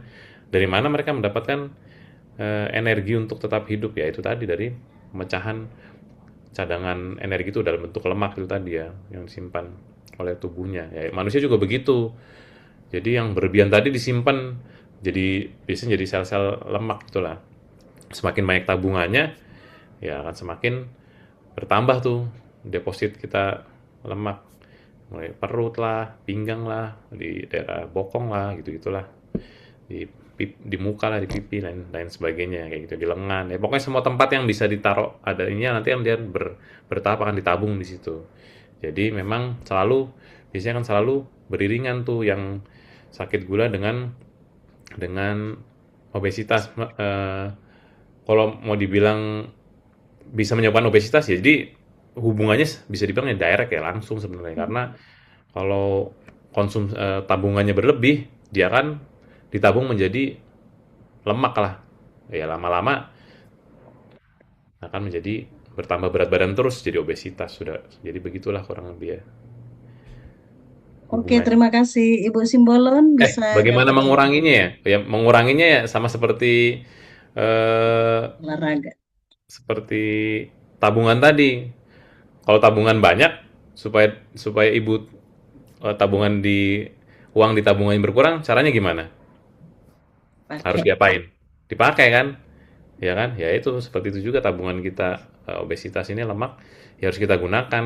Bagaimana supaya menggunakannya? Bagaimana kalau lemak ya itu tadi harus dibakar dengan aktivitas fisik ya, berolahraga, exercise tadi ya, ya baik aerobik ataupun strength training tadi untuk Oke, mengurangi. terima kasih dokter. Ibu Simbolon sudah dapat jawabannya ya? Oke, terima kasih. Saya baca waktu kita berjalan, saya baca pertanyaan selanjutnya. Saya lihat di YouTube untuk senam kepala nggak boleh diputar-putar. Kepala fungsi sendinya hanya untuk digerakkan ke depan, ke belakang, kanan, kiri. Yang saya tanyakan, sementara saya di grup senam, diajarkan untuk diputar ke kanan 8 kali, ke kiri 8 kali. Yang mana yang benar? Silakan dokter. Oke, ini pertanyaannya tentang gerakan senam ya. Eh, saya nggak terlalu paham kalau soal gerakan senamnya. Kalau ibu tanya, oh gerakan senam mana yang benar, saya bingung jawabnya karena saya yakin tiap senam tuh gerakan-gerakannya juga mungkin punya target atau tujuan tertentu dari gerakannya apa yang mau dilatih. Tapi kalau yang mungkin saya bisa jawab adalah sebenarnya sendi di leher kita ini bisa nggak bergerak selain ke depan, ke belakang, kanan, kiri? Jawabannya bisa, karena sendi di di leher kita ini kan penopangnya adalah vertebra ya, tulang belakang gitu ya. Nah ini memang kelebihannya sendi ini ya bisa bergerak cukup cukup banyak jenis gerakannya. Jadi dia bukan cuma bisa depan ke belakang, kanan kiri, diputar begini-begini. Jadi dia karena dia bisa nengok ke kanan ke kiri, patah ke kanan, patah ke kiri, ke depan ke belakang. Akhirnya makanya dia bisa membuat gerakan berputar. Jadi kita nggak masalah membuat gerakan berputar ini karena memang sendi kita bisa. Justru kalau kita nggak bisa berputar begini atau nyeri pada saat melakukan begini, artinya sudah mulai ada masalah dengan persendian kita. Termasuk juga sendi tubuh kita yang lainnya ya, bahu dan ya sendi lainnya lah di tubuh kita. Jadi saya cuma bisa jawab itu mungkin ya, Ibu boleh leher kita tuh bisa bergerak, boleh gerakannya tuh boleh boleh sampai berputar tuh boleh, tapi kalau senamnya yang mana yang seharusnya gerakannya saya nggak bisa jawab. Mungkin tergantung senamnya itu tujuannya mau ngapain. Itu aja. Terima kasih. Bu Nathan bisa menjawab pertanyaannya ya. Jadi bisa diputar-putar bisa. Mungkin kalau lagi sakit lehernya ya jangan diputar. Tapi kalau masih bisa diputar ya diputar nggak apa-apa. Oke, terima kasih dokter. Saya Terima baca kasih, pertanyaan. Dr. Yusuf. Sama-sama, Nathan. Saya lanjut ya, dokter baca pertanyaan selanjutnya. Apakah penderita diabetes mengalami gejala seperti gatal-gatal dan kaki terasa sakit dan kaku? Berapa banyak sebenarnya kalori yang dibutuhkan? Oh, ini pertanyaan kedua ya. Berapa banyak kalori yang dibutuhkan untuk penderita tersebut sehingga terkontrol normal? Silakan dokter. Berapa banyak kalori yang dibutuhkan penderita untuk kontrol normal? Oh, oke. Oke. Pertama, ini ada 2 pertanyaan tadi ya. Berarti Iya. banyak. Kenapa mungkin orang yang menderita kencing manis itu diabetes ini suka ngeluh gatal-gatal ya? Gatal-gatal pada pada kulitnya gitu lah, tubuhnya. Ya ini sih sepertinya sepengetahuan saya berhubungan dengan ya kerusakan ya akibat si penyakit diabetes ini sendiri. Jadi kan penyakit diabetes ini komplikasinya cukup banyak ya. Salah satunya tuh merusak saraf dia. Saraf itu jadi mengalami kerusakan yang disebut neuropati itu ya gangguan lah si saraf ini ya. Itu sensasi kerusakan ini menyebabkan si saraf ini bisa dibilang kayak mengirimkan sinyal semacam sinyal nyeri lah, intensitas ringan atau ya sinyal yang salah lah ya. Yang itu manifestasinya itu atau rasanya itu ditangkapnya itu sebagai perasaan gatal lah di otak kita. Jadi itu rasanya seperti dan bisa juga memang ditambah dengan karena kan orang penyakit gula itu karena gula itu dia untuk membuangnya itu membutuhkan agar dibuang dari tubuh itu tubuh kita akan mengeluarkan air untuk melarutkan si gula itu. Jadi emang tadi kan salah satu gejalanya adalah orang jadi sering kencing juga ya. Itu tujuannya emang untuk membuang gula darah tuh dari tubuh ya. Kalau nggak disertai juga hidrasi yang baik, ya bisa juga orang akhirnya jadi mengalami kekurangan cairan di tubuhnya ya. Kalau kurang cairan, tuh kulit kita salah satu organ yang paling cepat kelihatan efeknya dia jadi kering ya. Keringnya kulit ini karena kulit tidak sehat juga bisa mencetuskan ya gatal rasa gatal-gatal tadi yang menyebabkan begitulah ya. Dan ya bisa juga sertai infeksi mungkin jadi jamuran orang yang mengalami punya penyakit diabetes ini gampang terserang jamur ya. Jadi karena daya tahan tubuh yang juga jelek menurun akhirnya jamur itu mudah tumbuh di tubuh kita biasanya jadinya kandida mungkin kalau pernah lihat di biasanya tumbuh di daerah kalau misal pada ibu-ibu maaf di sekitar lipat payudara begitu suka itu kelihatan merah-merah ketiaknya begini begitulah itu jadi merah-merah tumbuh jamur ya itu semua juga menyebabkan gatal kurang lebih begitu. Lalu kalau di pertanyaan tadi tentang berapa banyak kalorinya yang kita sebenarnya dibutuhkan supaya terkontrol nah ini nggak bisa dipukul rata ini yang berhubungan juga dengan saya bilang tadi basal metabolic rate atau metabolisme basal ratanya sehari-harinya. Setiap orang berbeda-beda, Ibu. Ada yang orang dewasa tuh ada yang 9.500, 1.800, 1.700, 2.000, 2.000 sampai 2.500. Ya mungkin ada yang lebih lagi. Itu tergantung tiap orang berbeda-beda. Jadi untuk preskripsinya atau peresepannya ya berbeda juga sesuai dengan orang tersebut. Kalau pokoknya yang perlu kita pahami adalah prinsip tabungan tadi itulah mungkin gampangnya. Jadi kalau kebutuhannya adalah 1.800 sehari-harinya kalorinya, kalau orang yang sudah mengalami diabetes kan dia sudah punya tabungan berlebih sebenarnya kan, ya depositonya dia sudah banyak kalau diabetes. Kalau depositonya sudah banyak, ya berarti boleh dia dikasih pemasukan yang di bawah kebutuhan hari-harinya. Kalau dia butuh 1.800, ya boleh dikasih mungkin hanya masuk sehari itu jadi 1.500 atau 1.400 atau bahkan mungkin 1.300 supaya dipaksa nih tabungannya nih perlahan-lahan dipakai nggak disimpan terus gitu ya uangnya dipakai tabungannya dipakai supaya nanti makin berkurang lah nih tadi makin berkurang tabungannya di seluruh tubuh dipakai jadi kurang lebih yang perlu dipahamin konsepnya itu kurang lebih begitu Bu seperti bayangkan aja tabungan kita di bank lah seperti itu ya bagaimana menghabiskannya ya kita spend lebih banyak dan jangan tabung atau tabung lebih dikit dari yang kita mau gunakan gitu supaya dia nggak bertambah terus si tabungan itu gampangnya saya bilang konsepnya seperti itu jadi setiap orang kan berbeda-beda Bu butuh berapa kalorinya tidak bisa disamaratakan itu akan berbahaya kalau niru aja sekadar niru dari orang lain gitu ya kurang lebih begitulah. Oke, terima kasih dokter. Mungkin masih ada yang mau bertanya? Sudah terjawab ya Ibu Simbolon? Kalau tidak saya yang bertanya boleh ya? Silahkan. Oke. Tadi sangkut paut dengan pertanyaan-pertanyaan yang tadi ya. Kira-kira ada nggak makanan yang bisa dokter anjurkan?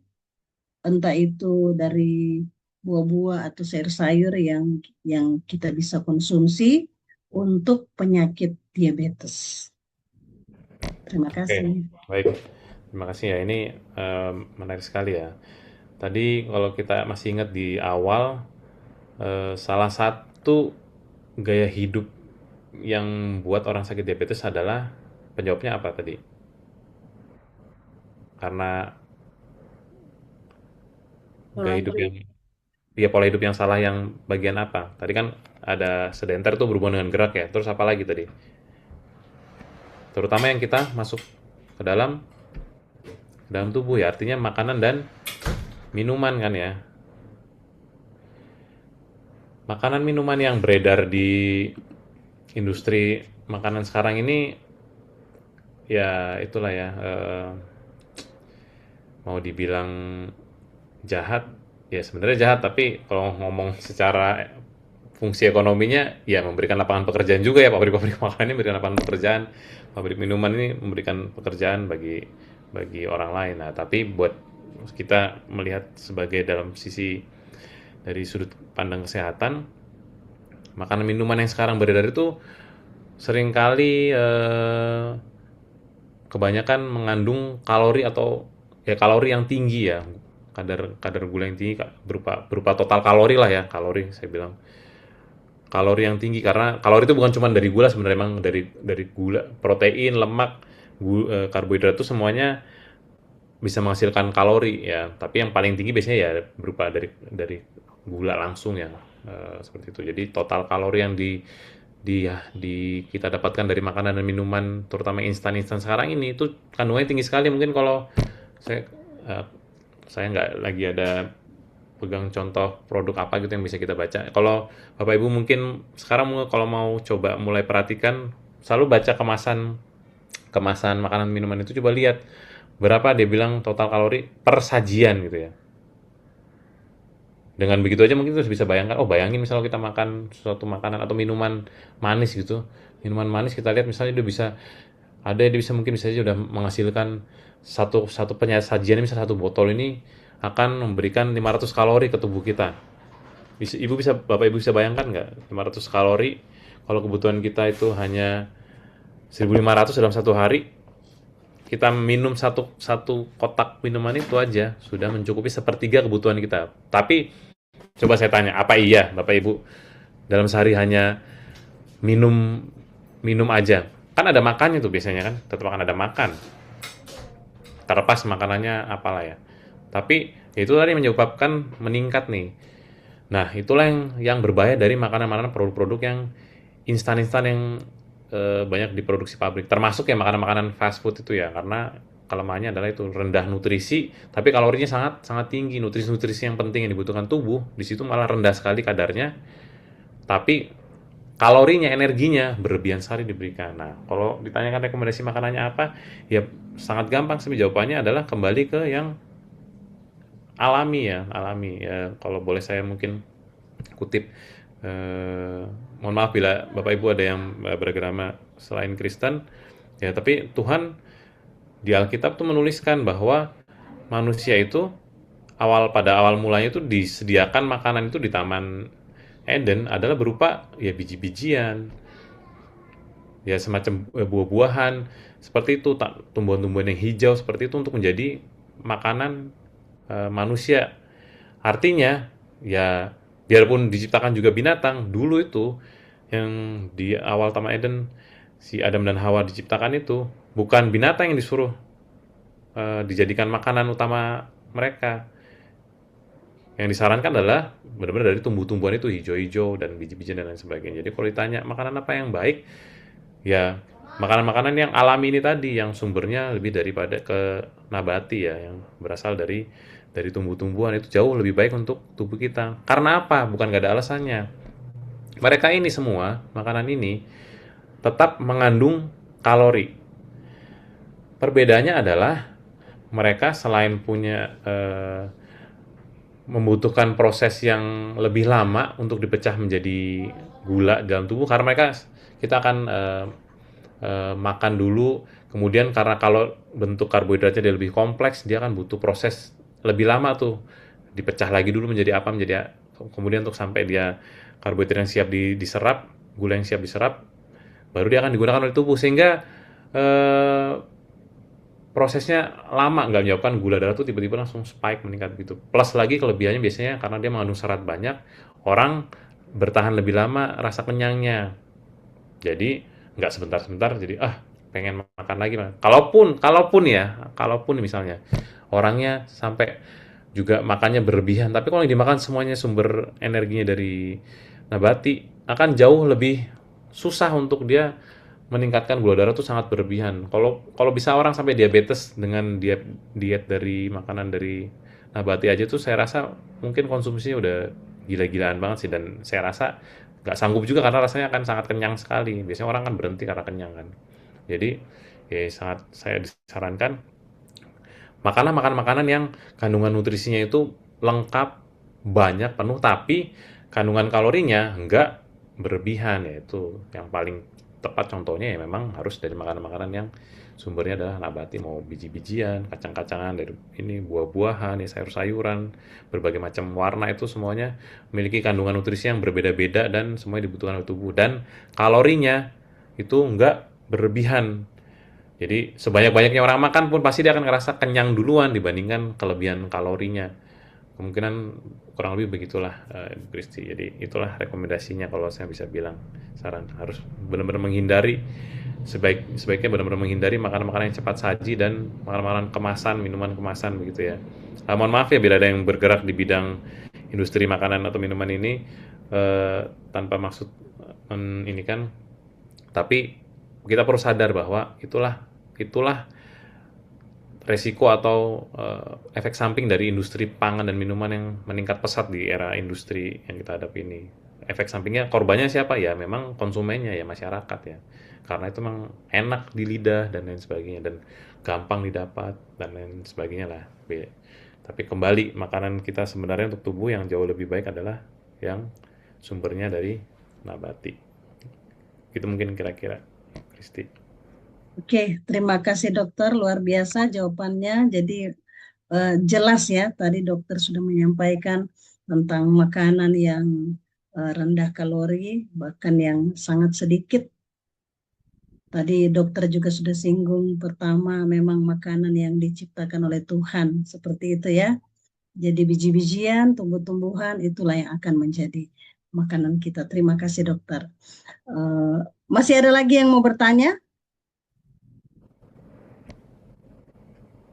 Satu lagi, Bu Pendeta. Oh oke, silakan. Silakan. Iya, Dokter Yusuf, itu berpuasa lebih bagusnya 1 minggu berapa kali untuk kesehatan? Silakan dokter. Aduh, ini saya juga bingung menjawabnya nih Tante. Saya harus bilang saya tidak benar-benar tidak tahu apakah ada rekomendasi secara medis untuk berapa banyak kita harus berpuasa. Yang saya cuma bisa mungkin sampaikan ya, berpuasa itu baik untuk tubuh kita karena memberikan waktu untuk beristirahat ya. Plus kalau dalam hubungannya organ-organ kita beristirahat, terutama organ pencernaan lah ya, untuk membantu dia kasih waktu untuk ya dia recovery, untuk bersihkan isinya. Karena apa yang kita makan tuh kadang ada yang, terutama misalnya kalau dari daging-dagingan gitu ya, yang produk dari hewani itu akan memang membutuhkan waktu yang lebih lama untuk dicerna sampai dia dibuang atau keluar dari tubuh kita. Jadi ya baik untuk puasa untuk memberikan waktu recovery dari tubuh kita. Dan kalau hubungannya dengan diabetes ini tadi, ya itu tadi berhubungan dengan tabungan tadi itu. Kita saat nggak makan, pengeluaran kita kan tetap ada karena ada basal metabolisme rate tadi, metabolisme basal. Tubuh kita kan tetap memakan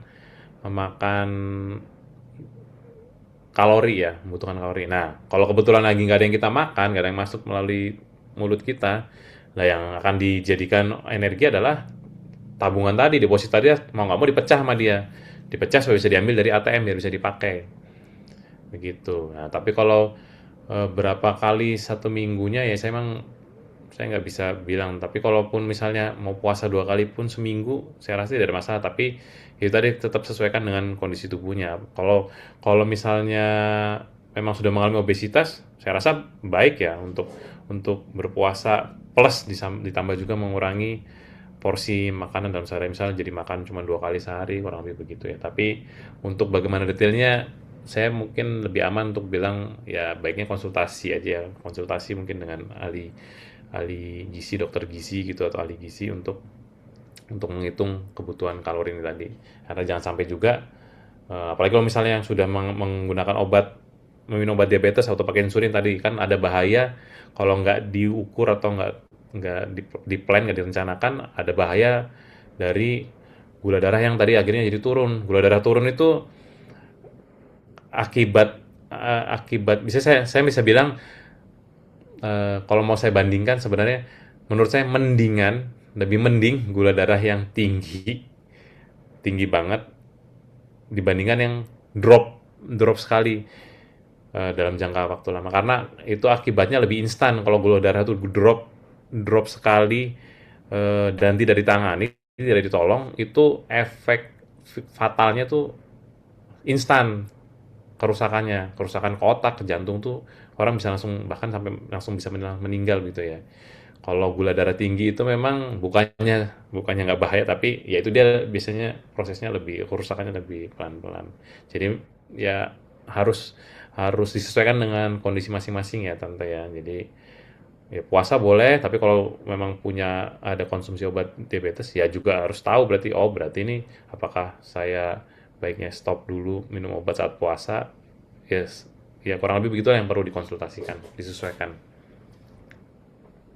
Semoga bisa. Oke. Oke, terima kasih. Jawab. Terima Oke, kasih. terima kasih dokter. Ternyata ada satu lagi terakhir ini ya, pertanyaan terakhir. Apakah intermittent fasting bagus untuk para penderita diabetes? Silakan dokter. Intermittent fasting itu yang sebentar ya, saya lupa. Yang 12 jam atau 16 12 jam ya jam. kalau nggak salah ya. Ya, 12 jam, ada yang 16 jam. Ini saya juga ragu mau menjawabnya bagus apa enggaknya. Tapi saya mungkin hanya bisa menjawab berdasarkan apa yang sudah saya ketahui dan saya yakini aja ya. Karena saya punya patokan itu bila ilmu pengetahuan itu membingungkan, saya akan baliknya ke panduan dari gereja lah, dari gereja atau ajaran agama yang saya anut gitu ya. Karena Bapak Ibu perlu tahu juga bahwa emang ilmu pengetahuan itu sangat luas kan, dan manusia itu sangat terbatas pengetahuannya. Apa yang kita bilang benar saat ini belum tentu 5 tahun ke depan, 10 tahun ke depan itu masih sama kebenarannya setelah diteliti lebih lanjut. Begitu ya. Jadi apalagi juga pendapat orang tentang puasa ini juga banyak sekali teori-teorinya. Kan kita tahu ya ada macam-macam lah. Saya nggak ingat lagi nama-nama jenis-jenis puasanya apa, tapi banyak influencer atau mungkin ahli-ahli influencer gym atau apa yang menciptakan metode-metode puasa yang bermacam-macam namanya. Jadi mau dibilang mana lebih baik, saya juga bingung bilangnya. Saya cuma hanya bisa melihat, cara prinsip berpuasanya seperti apa dan dietnya seperti apa. Jadi kalau mau dibilang apakah intermittent fasting berpuasa jaraknya 12 jam itu baik, ya baik-baik aja, karena prinsip puasanya kan sama seperti tadi. Memberikan waktu untuk tubuh kita itu beristirahat, recovery, kemudian akhirnya tubuh akan dipaksa untuk membakar cadangan gula ya. Yang saya nggak berani komentari adalah metode berpuasa intermittent itu seperti apa, karena saya kalau tidak salah juga menyebabkan orang tuh jadi makannya bisa jadi nggak teratur, jamnya bisa nggak sama. Saya nggak tahu ya, tolong dikoreksi bila salah. Apakah pada waktu intermittent fasting ini jam makan kita setiap hari itu sama waktunya atau polanya bisa berubah-ubah? Mungkin tadi ibu siapa yang bertanya? Sama kayaknya. Jadi saya pernah juga seperti ini, lakukan ini. Jadi makan itu kalau saya mulai jam 12 sampai jam 4. Jadi karena kalau saya biasa makan ya 2 kali ya sehari. Jadi kalau jam 12 makan, terus nanti yang keduanya jam 4 ya sudah selesai. Itu kalau saya, mungkin Jam ada 4, beberapa ya. jam 4 Jam apa? 4 Ini sore. 12 siang, terus makan berikutnya jam 4 sore. Iya, setelah itu selesai. Tapi ada juga yang dari jam 8. Jadi makan itu dari jam 8 sampai jam 4 sore. Atau jam 10 sampai jam 4 sore. Gitu. Oh, yang dimaksud dengan sampai itu apakah dalam rentang waktu yang disebutkan Itu tadi makan orang terus. Nah, makan itu terus? makanya, itu yang saya. Tapi Oke, kalau kalau saya kan 2 kali aja makan. Nggak mungkin kan kita makan nanti berapa jam lagi makan, pasti kan sudah kenyang. oke, jadi inilah yang saya maksud tadi ya, karena jenis jenis nama dan ini tentang fasting ini beraneka ragam sekali, makanya saya pengen lebih kepada bapak ibu sekarang itu paham konsep dasarnya aja dulu tentang bagaimana penggunaan kalori dan penyimpanannya ini tadi ya. Jadi kalau kalau sudah dapat konsep ini, menurut saya harusnya bisa menggunakan logika logika kita masing-masing. Kira-kira jenis puasa seperti itu masuk akal nggak sih atau cocok nggak untuk yang ini? Misalnya nih kita ambil contoh tadi kalau kalau ada orang makan dari jam 8 sampai jam 12 dia makan terus.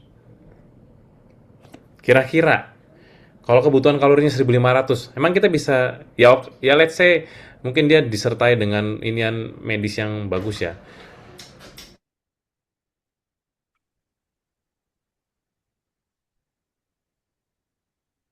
Belum lagi organ pencernaan itu nggak dikasih istirahat, kerja terus panjang waktu itu. Dan bagaimana kita mencegah supaya di waktu dia sedang makan terus jam 8 sampai jam 12 tadi supaya gula darah itu nggak, karena kan dikasih masuk terus asupannya kan, ya kan? Jadi nanti akan ada momen dengan cara diet seperti ini akan ada momen kemungkinan gula darah itu naik tinggi terus selama beberapa jam, kemudian habis itu tiba-tiba dia 12 jam kosong. Ya udah baru mulai turun.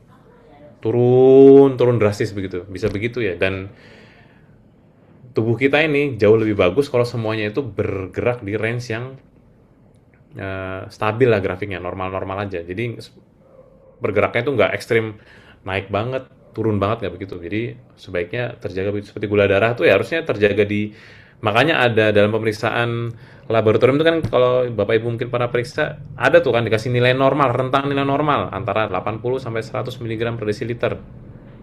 Ya. Artinya seperti itulah seharusnya kadar gula darah itu dijaga oleh tubuh kurang lebih begitu. Jadi jangan sekali-sekali oh dia 200, tapi bilang ah saya intermittent fasting kok setelah lagi puasa 12 jam turun dia di bawah 80. Ini bagus kan ini 80, tapi momen waktu dia lagi makan tadi di atas 200 kali makannya banyak sekali makan banyak. Yaitu itu yang bisa saya berikan konsepnya aja karena kan nanti ada banyak lagi jenis fasting. Beginilah coba konsep berpikirnya yang tentang tabungan tadi itu yang mungkin bisa digunakan secara sederhana untuk mengira-ngira oh prinsip kalau mengerjakan begini bagus nggak ya untuk ini tubuh kita gitu ya. Tapi kalau tadi cara makannya begini saya ya sorry itu saya cuma bisa berpendapat ini menurut saya sih kurang tepat ya berjenis berpuasa yang sebegitu untuk tubuh kita. Oke, terima kasih dokter. Ibu Areta terjawab ya. Oke, terima kasih. Sama-sama. Oke, terima kasih. Waktu kita sudah habis, tapi ada satu pertanyaan lagi masih bisa mungkin ya. Oke, mungkin boleh. Silakan Ibu Simbolon. Terakhir. Ya, selamat malam Pak Dokter. Selamat malam, Bu. Ya, saya mau nanya, beberapa bulan ini saya kan suka ngejus nanas, terus timun, kadang saya ganti dengan labu siam dan lemon dalam sebulan ini. Dan itu saya konsumsi dengan di blender dan diminum sebelum sarapan pagi.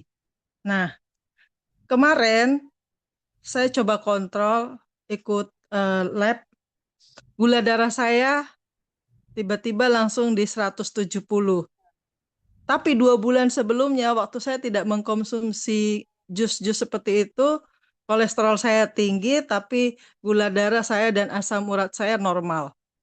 Apakah saya harus memberhentikan jus itu?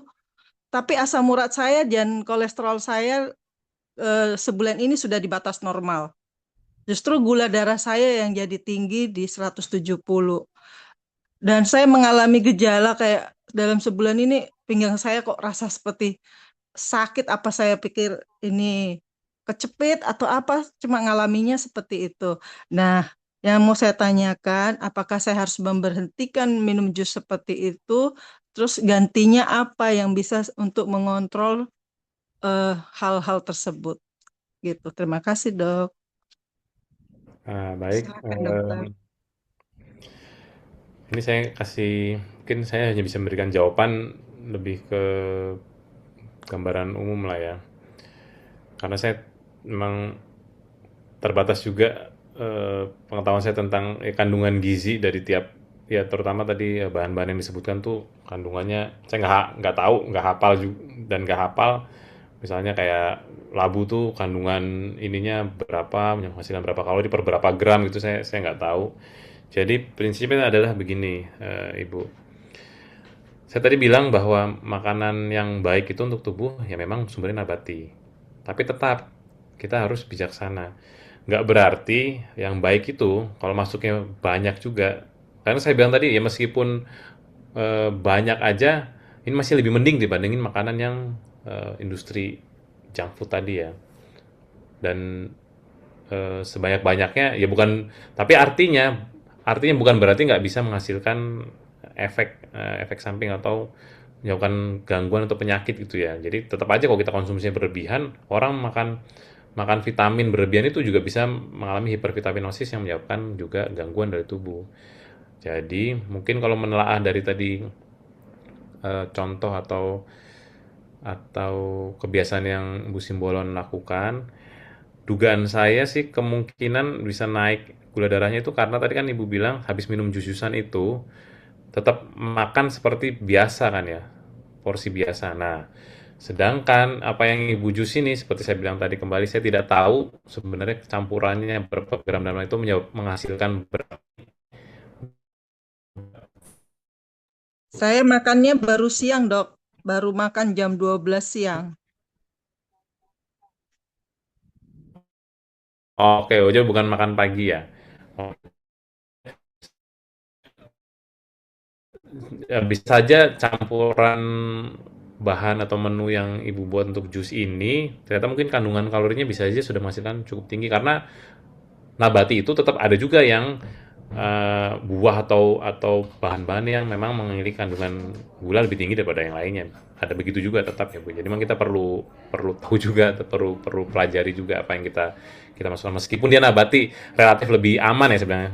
Tapi kalau jumlahnya juga banyak ya tetap juga sangat mengganggu. Jadi dugaan saya bisa saja memang itu kalorinya sudah cukup tinggi untuk kebutuhan ibu nih ya spesifik ya, karena kebutuhan ibu sehari-hari, plus nanti ditambah makan siang dengan porsi yang masih sama, sehingga yang tadinya nggak minum jus ini mungkin kalorinya sehari-hari itu 1.500 dapatnya, karena kandungan jus ini ibu nggak tahu pasti menghasilkan kalori berapa, bisa-bisa jangan-jangan sudah menghasilkan 1.800 kalori ya, yang intinya ujung-ujungnya tetap aja kan ada ekses dari yang dibutuhkan itu Bu, akhirnya tetap menghasilkan ada kenaikan. Tapi tadi ibu bilang untuk kondisi yang lainnya ada perbaikan, asam urat dan kolesterol ya, berarti artinya bukan masalah salah di ininya, mungkin yang perlu disesuaikan adalah takarannya, itu yang perlu diketahui. Kalau misalnya mungkin bukan jusnya ya berarti makanannya, yang makanan padatnya itu yang perlu disesuaikan juga porsinya, kurang lebih mungkin itu yang bisa saya kasih konsep ininya, cara berpikirnya, berhitungnya gitulah Ibu Simbolon. Semoga bisa. Oke. Terima kasih dokter. Ibu Simbolon terjawab ya. Terima kasih, Dok. Terima kasih, Bu Oke. Pendeta. Sama-sama. Baiklah, sebelum kita akan tutup dalam doa, mungkin ada closing statement dari dokter sedikit buat kami. Terima kasih. Terima kasih atas waktu yang diberikan kepada saya nih.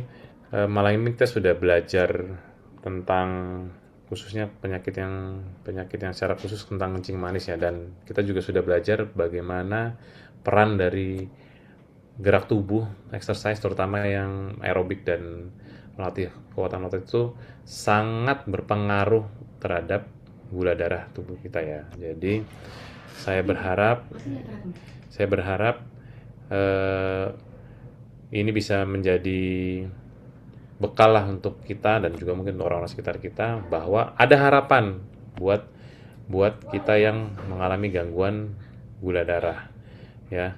Dan exercise ini tidak mengenal usia ya. Ini harus menjadi kewajiban bagi bisa dibilang semua orang, dari mulai usia yang masih muda sampai yang udah lansia juga masih membutuhkan, karena dialah yang akan menjaga keteraturan gula darah di dalam tubuh kita ini. Jadi mari Bapak Ibu semua sekalian, mari kita mulai bergerak ya, minimal paling mendingnya ya bergerak, aktivitas tubuh di rumah. Lakukan aja gerakan-gerakan yang bisa melatih kekuatan otot dan juga jantung kita di dalam rumah, dan encourage atau dukung orang-orang sekitar kita, apalagi kalau kita lihat ada orang-orang yang keluarga kita yang memang jelas-jelas kelihatan kurang sekali pergerakannya, untuk mulai bergerak supaya jangan sampai terlanjur gula darah ini tidak bisa terkontrol. Dan ya, perhatikan apa yang kita masukkan ke dalam tubuh kita ya, tadi makanan, minuman itu juga. Jadi ada 3 hal itu yang perlu kita perhatikan. Kurang lebih seperti itulah Ibu Pendeta. Terima kasih banyak sudah hadir dan mendengarkan sampai selesai juga. Semoga bermanfaat bagi kita semua. Oke, terima